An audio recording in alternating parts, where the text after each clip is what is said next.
अपने जीवन की सबसे कठिन परीक्षा के सामने खड़े थे।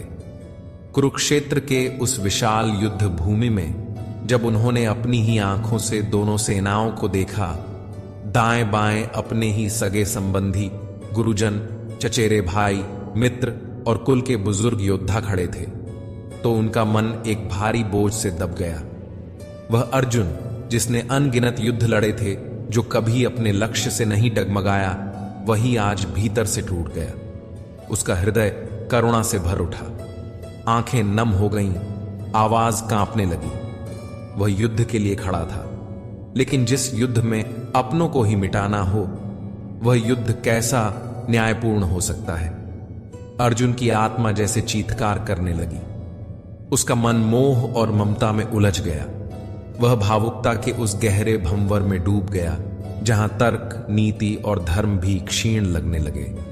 उसने कांपते हुए हाथों से अपना धनुष गिरा दिया और थके हुए मन से रथ के पिछले भाग में बैठ गया, मानो जीवन ने उसकी सारी शक्ति छीन ली हो।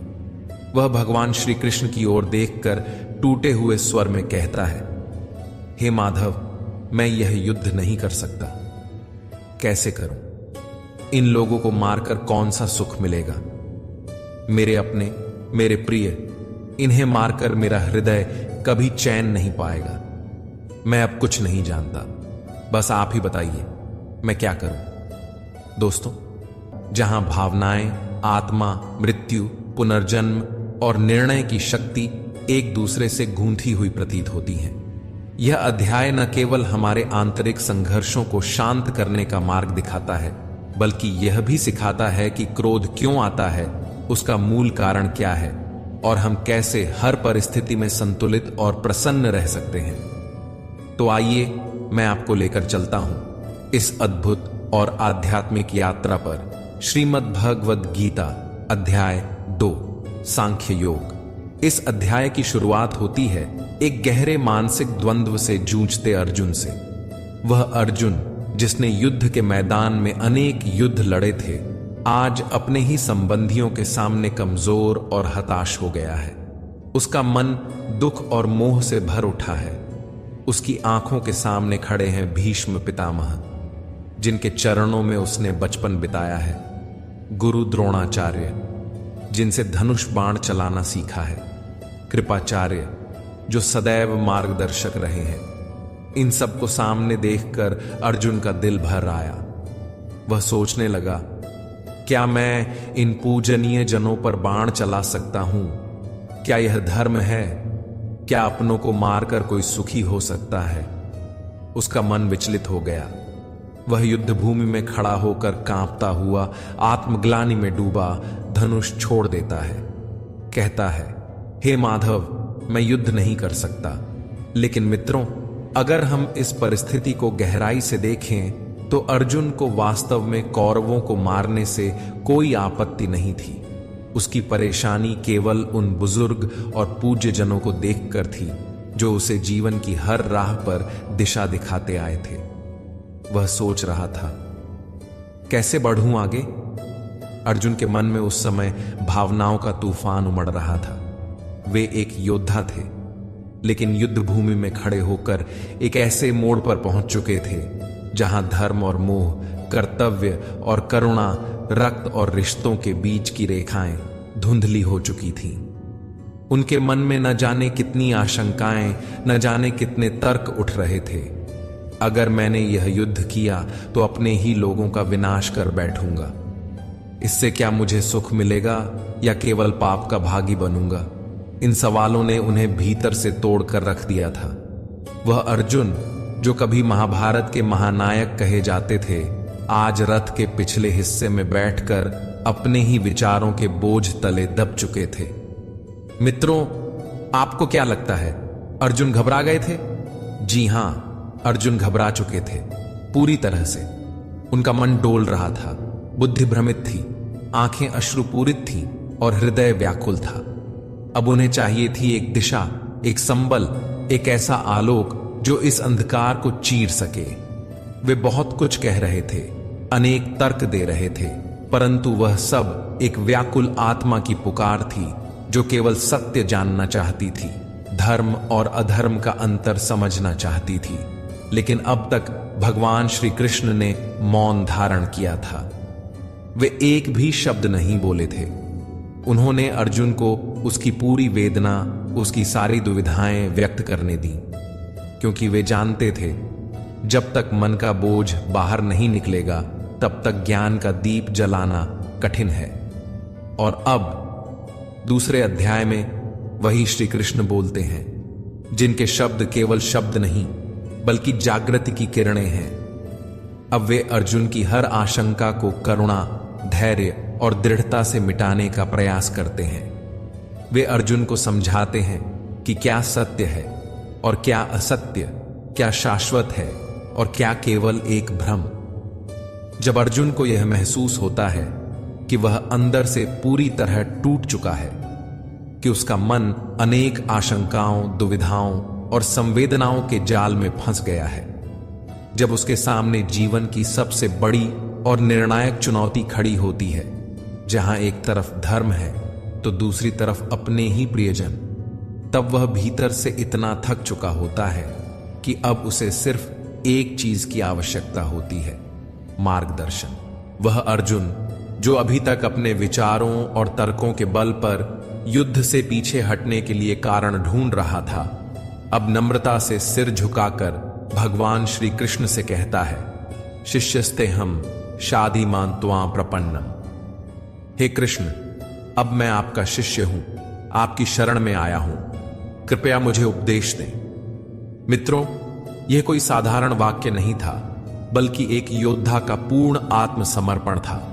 अर्जुन ने अपने सारे अहंकार, सारे ज्ञान, सारे भ्रम, सारे तर्क, सब कुछ छोड़ दिया और पूर्ण विश्वास के साथ श्री कृष्ण के चरणों में झुक गया।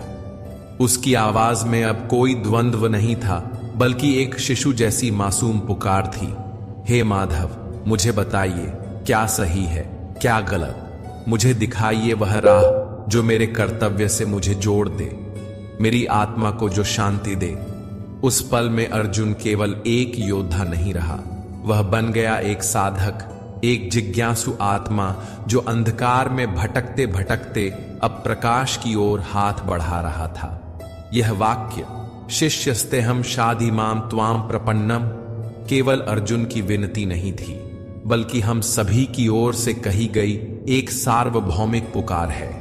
जब जीवन हमें ऐसे मोड़ पर लाकर खड़ा कर देता है जहां न कोई राह दिखती है, न कोई सहारा, और तब केवल भगवान ही मार्गदर्शक बनते हैं, जैसे उस दिन श्री कृष्ण अर्जुन के बने थे।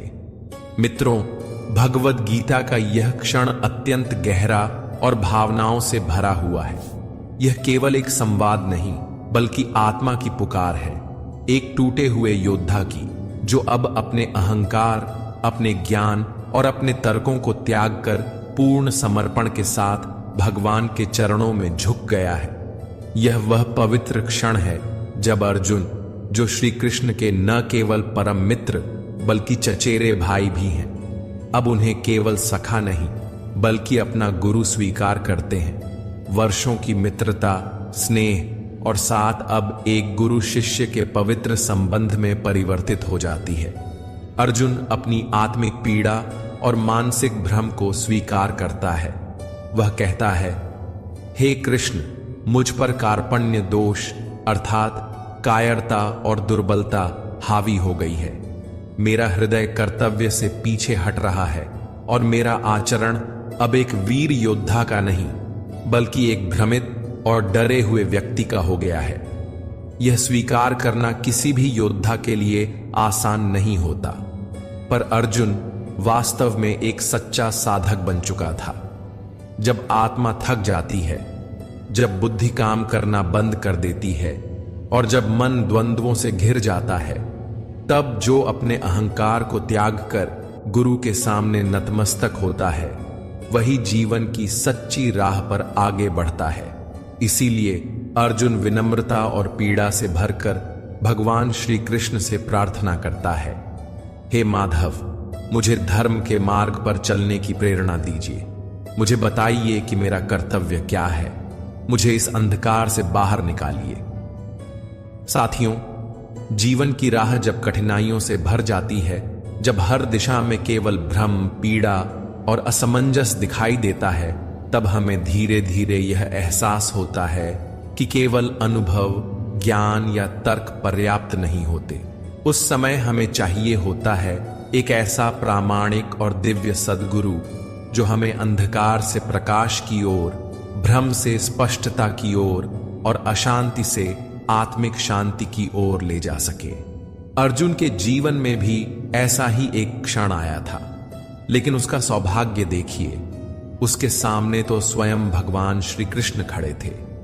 अर्जुन, जो अब तक श्री कृष्ण को केवल अपना मित्र, सखा और सहचर मानते आए थे, उनसे एक योद्धा की तरह तर्क और आशंकाओं की लंबी चर्चा कर चुके थे। यदि मैं युद्ध करूंगा तो पाप लगेगा, मैं अपने ही स्वजनों का वध कैसे कर सकता हूं, जरेनिया, कुटुंब और संस्कृति का विनाश हो जाएगा। न जाने कितने तर्क, पर ये सारे तर्क एक भ्रमित, विचलित और टूटे हुए मन की छाया थे। और फिर आया वह अलौकिक क्षण जब अर्जुन ने अपने भीतर झांक कर देखा और स्वीकार किया कि वह अब खुद को नहीं समझ पा रहा। उसकी बुद्धि कुंठित हो गई है, निर्णय शक्ति क्षीण हो चुकी है।